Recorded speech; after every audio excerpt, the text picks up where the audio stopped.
I'm Jasmine Moradi, and you're listening to the Queens of Tech podcast, a podcast series about workplace role models, where I get the opportunity to ask 60-plus questions to female influencers about their journey into STEM, science, technology, engineering, and mathematics. My vision with this podcast is to raise the workplace ecosystem for women in tech. My mission is to bridge the gap between schools and workplaces by highlighting female role models in STEM to encourage more young girls and women to unleash their full potential in these fields to reach top leadership roles. In this episode, I'm very excited to welcome my guest, Tech Queen Claire Lebraz, VP at Malt. Bonjour Claire. Bonjour Jasmine, thanks for having me. Oui, je suis très heureuse to having you joining us from Paris, France today. How are you? I'm grateful to be talking to you. Oh, I'm so happy to have you. Now, let us dive into your journey into STEM. Hope you're ready for the Queens of Tech 60-plus questions. Let's warm up with a few fun facts about you. How would you describe your personality in 3 hashtags? I don't like hashtags. I'm not much of a social media person. How would you describe your life in 3 sentences? I'm going to quote a song. You may say I'm a dreamer, but I'm not the only one. I hope someday you'll join us and the world will be as one. And why I pick that is I think it resonates with what you're doing in this podcast, right? We're really trying to create this strong female tech community. What kind of music stimulates and motivates you the most? Depends on the day, but jazz any day. What is your personal motto? It's really one that comes from my mom, that there's always something good out of any situation. My mom would say that a ton when I was a kid, especially university, and I think it helped me grow more resilient. What is your favorite book? I love everything about Daniel Kahneman. If you're interested in human biases, go read him. What is your favorite podcast? These days, I really like Lenny's podcast. It's not very old. He's a former colleague of mine from Airbnb who interviews amazing people about anything related to product, marketing, creating your company, growing a business. Mac or PC? I am an Apple fan and definitely a Mac addict. Say something interesting about you that most people don't know. Maybe a certified Zumba teacher. What is your hidden talent? Reading mind and predicting future. Just kidding, kinda. If you were going to write a book about your life, what would the title be? I'm bad with titles, but hopefully something that sells. Great start. Now, let us dig deeper. Our childhood has an effect on our adulthood. Our early experiences shape our belief about ourselves, others, and the world. Now, Claire, I want to discover your childhood. Where did you grow up? In France. What was your dream job as a child? Depends at what age. I kind of wanted to do everything. What was your favorite subject in school? Math, no doubt. What was your least favorite subject? Art, because I was very clumsy as a kid. What is your earliest memory of technology and the arrival of the internet? My mom used to work at IBM, and one day she brought a big computer at home, and that was before internet. I'm gonna give you my age. And I was in awe, like incredibly excited. My mom was making the computer work, and slowly I was making it work too. I did not quite know what to do with it, but I remember how excited I was. Which were the 3 first technology gadgets you owned? Maybe a Game Boy, and there were also these little Tamagotchis. I don't know if you remember, but that was a long time ago. Who was your female role model growing up and why? My grandma and my mom. Amazing woman, incredibly smart, accomplished, humble, and putting family first. And to that day, I still don't know how my mom did it all. That's really a puzzle. How do you think where you grew up and the school you went to and the generation you come from influence your education and career choice? I really was incredibly lucky to get access to the education I had and then really be supported by my family in pursuing what I wanted to do. The opportunity to do it, like financially, access, meant everything. Amazing. Now I'm going to read 2 quotes. First one, how does the universe expect me to choose a career path at 16? I can't even choose what I want for dinner. Second, Abraham Lincoln said, the best way to predict your future is to create it. So Claire, I want to know the choices behind your career path. What did you study at university? I studied applied math, physics, and engineering initially because I was good at it. Who and what influenced you to get into your chosen field? My math teacher in the last year of high school, he was the only person I knew who kind of did what I did, really helped me kind of see that it was possible to do it. What professional roles have you had before that led you to the current one? I've had many, but most recently I was leading one of the data organization at Airbnb. 5 years earlier, I led the data science at Turo, a marketplace, which is the Airbnb for cars, to say it quickly. And I was in academia before jumping to data science. What does Malt do and what is your title? So I recently joined Malt as a VP Data. Malt is a two-sided marketplace matching companies of all sizes with really any category of freelancers and independent workers. You can see a theme there. I really like marketplaces. How did you get the job and what is your main responsibilities? So I joined this cool tech community back in January this year. And in my intro, when I shared that I was planning to move back to Europe over the summer, the CTO reached out to me. And my responsibility today is really setting the data strategy for Malt from the analytics side to kind of a machine learning aspects and data engineering. Very broad, and I'm thankful to be working directly with the executive team to drive that. What does a typical workday look like for you? Really no usual day. And that's what makes it fun about the work. But most often I like to do deep work at home, then meetings, networking over lunch, like really people time, meetings again, and then deep work. I love the quote, choose a job you love and you will never have to work a day in your life. So Claire, what do you love about your role? That we can have so much impact on people and society, and really what drives me. What is the best experience you've ever had in your role so far?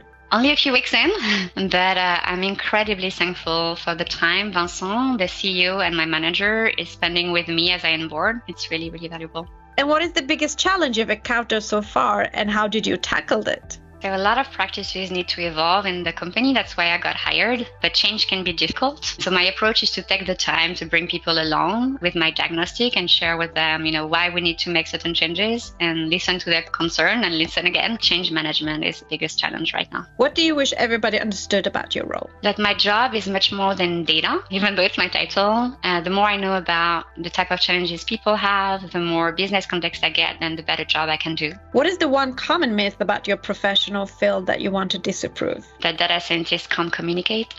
What do you love about working in the tech industry? Maybe that you can show up at work and be yourself, as well as have a massive impact. Incredibly lucky to have that. Oprah Winfrey quoted, think like a queen is not afraid to fail. Failure is not a stepping stone to greatness. So Claire, what have by far been your biggest achievements in your career? The one thing that comes to mind is just how proud I am of the work we did at Airbnb.org to provide free housing to health workers during COVID and to help relocate Afghans last summer and Ukrainians more recently. There are always challenging operations and things you have to kind of set up to do that. Like so much is at stake for these families. This is really something in terms of impact I'm very proud of. What's the biggest factor that has helped you become successful? Any success habits? I really don't have many habits, but maybe that's it. But no, seriously, I'm not sure. I think adaptability was critical with the pace of change at Airbnb. Empathy has helped a lot working with different perspectives in the organization. And definitely optimism has always helped me a ton in leading teams through change and uncertainty. So maybe these three. How do you measure your own performance at work? Through the collective impact of my team and their own individual success. What is your biggest failure in your career and what did you learn from it? Likely a recruitment mistake I made. It was very painful for the team, for the company. And what I learned is really that recruiting self-aware people with a growth mindset is very important because even if you don't assess well the technical skills or something else, you can work with them on this. And so I've really changed, how I approach recruiting after that. What is inspiring and motivating you the most in your role and career right now? Yeah, I'm so excited to be back in Europe and bring some of my learnings from San Francisco back to the community here and in France. Let us now jump into the influence of mentorship and role models. Role models can consciously or subconsciously be a powerful force in our lives. In addition, mentors can guide us through a career journey and open up the world of possibilities. Claire, do you have a mentor today? I do have several. It's all people I admire for something they do extremely well, and had the chance to see them operate, give me a glimpse into their greatness. I hope to kind of learn from it by just being exposed to it. Who is the female role model you look up to in your field? There's so many. Just to mention a few, Claudia Perlich at Two Sigma, Kelly Apar, who was at Netflix and now is CTO at Tala in Los Angeles, Elizabeth Stone at Netflix. Yeah, so many people. History shows that it has been more common for men having mentors and role models in business than women. So how important do you think it is to have a role model and mentor during one's career? I think it's important to have people to look up to, in that it challenges you to improve and become better at what you do. Let us move on to leadership. Shirley Sandberg, CEO of Facebook, quoted, "Leadership is about making others as a result of your presence and making sure that the impact lasts in your absence." Claire, what does leadership mean to you? For me, it's really about helping people accomplish what they did not even think would be possible. I'm a big fan of servant leadership type of approach. What do you consider a good versus a bad leader? I think we are all work in progress and have potential to improve. Who is your favorite female tech leader and why? I'm a big fan of Belinda Johnson, former CEO at Airbnb. I admire how she made tough decisions, putting values and people above short-term financial interests. So really someone I look up to. How would you describe yourself as a leader? A work in progress. And as a leader, what values are most important to you? Doing the right thing. What leadership lessons have you learned that have formed you into the leader you are today? One experience that I do not wish to anyone is how to let go of your team, which I had to do at the beginning of the pandemic at Airbnb. We're lucky to be in a hot market for data skills. Still, this is such a hard experience for anyone to go through. So I think this has really helped me grow my empathy as a leader. What are your 3 strengths and 3 weaknesses? I only have one answer for you. I'm human.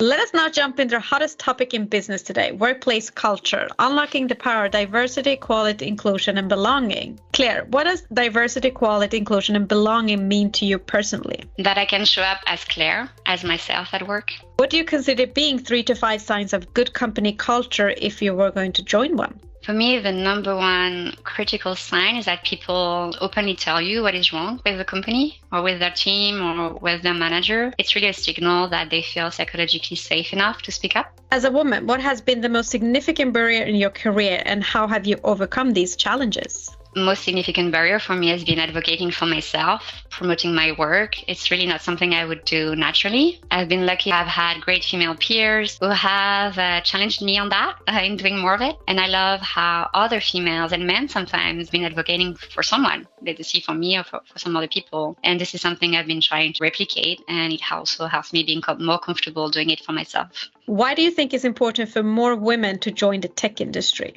Clearly, I think with the ubiquity of machine learning and AI, the world is changing faster and faster. And I'd rather live in a world designed by people with diverse perspectives who can bring my point of view than not. I think that's why we want female to be part of that design. Do you and how do you speak with your female and male colleagues about diversity, equality, inclusion, and belonging challenges, especially salary gaps? So I've not been at Malt for a long time. At Airbnb, the company has been great about salary gaps. They had actually a dedicated team to make sure that we would not have biases in how we compensate. And I personally did not hide my salary when asked, whether internally or externally. And at Malt, I'm already amazed. We recently acquired a company in Germany, and part of the discussion is making sure we align and that any gap in compensation is erased. There are many public and internal discussions about the barriers women face from reaching higher position in the tech industry. How do you feel it has affected and is affecting you? And what is your advice on how to best unblock these roadblocks? Higher positions are very much about projecting confidence. I think women expect to be rewarded for their good work. They expect it will be seen and that they will be seen through their results. But we are all human. We have limited attention, and trust is the most important factor in decision making, not always facts. So we need to learn ways to build that trust that feels authentic to us, not mimic men, for instance, if we're not comfortable with that. As the tech industry finds it hard to attract and retain women, what is your best advice on strategies for how companies can work to build a stronger corporate culture that engages gender diversity? Couple thoughts. Be very transparent about the role, the salary, the reporting line, the career path in your organization for that person. Even if it's not great and you're not super proud of it, just be transparent. Give the same info to all the candidates you talk to, not just the one who asks you a specific question. And stop everything that is a legacy of the bro culture, I would say, who you're friends with in the organization, and really watch out for how it kind of biases where you spend your time and your attention. What would you say are the few challenges and possibilities of implementing diversity, equality, inclusion, and a belonging culture in a workplace today? Challenge is definitely that it's so much easier and faster to recruit people like you,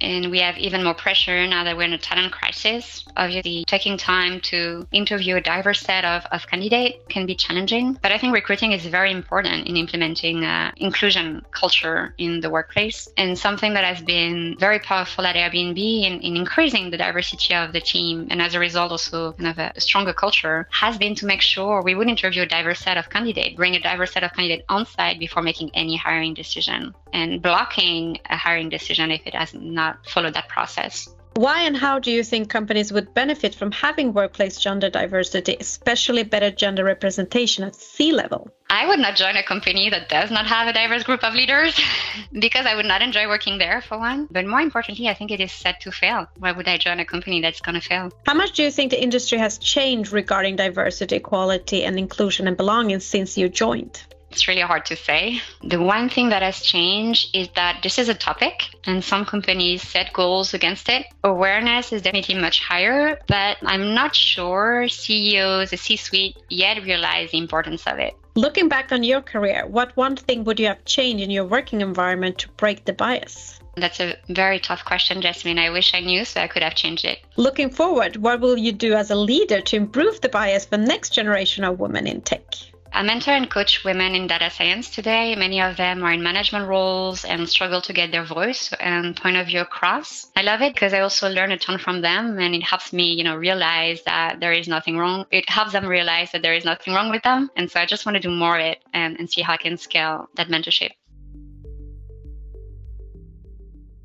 Let us move on to another hot topic in business today, which is workplace-life balance and mental health. Claire, you have without a doubt a busy lifestyle. How do you take care of yourself to maintain a good mental health? May I have an unusual answer? I have a dog, and taking the time to take care of my dog is a forcing function to slow down and take care of me. Have you ever experienced burnout? So I've had some weeks during which my brain was fried and I just could not think very clearly. A big step for me was to admit it, to tell my friends and ask them to hold me accountable to finding a better balance. And I really loved how they reacted. They were vulnerable too with me and shared they faced the same challenge and asked me to hold them accountable too. And what I shared, I think it's important for me to have that group of people I can be vulnerable to and help me be vulnerable with my team also at work eventually, which was kind of important to find a better balance. What motivates you every day to get out of bed?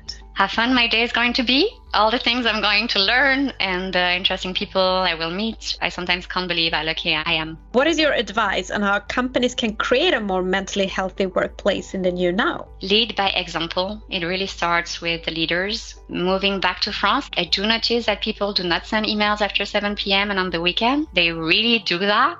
First I thought my email was not working, but what leaders do really matters and sets the tone for the rest of the organization. Now, let us wrap up with a few words of wisdom and piece of advice for our listeners. Claire, what is the best piece of advice you've been given that has helped you during setbacks in your role and career? I've not had setbacks specifically, but I made some career transitions, and I'm thankful to people who gave me the courage to go out of the path that was set for me initially. That was very important to get that encouragement. And then, what is the worst advice you've ever been given and how did you tackle it? I've had a manager who wasn't relevant technically, and they would ask me and my team to do things that did not quite make sense. And so what I did is I really worked overnight to produce the work that I thought was relevant to show him. And after that, he did give me more space to do my work with the team. But when he came back, I would just kind of ignore him and focus on producing great work. Slowly, ended up finding a better balance. Is there something you wish you would have known or a skill you wish you had when starting out in the tech industry? Definitely managing up. If you had the ability to go back in time when you were just at the beginning of your career, what advice would you give to your younger self? You don't have to do everything. Focus on doing one thing really great and make time for yourself to think. What advice would you give to young girls and women wanting and trying to break into the STEM fields today? Follow what interests you, be curious, make your own path. There is no one right way, really, only yours.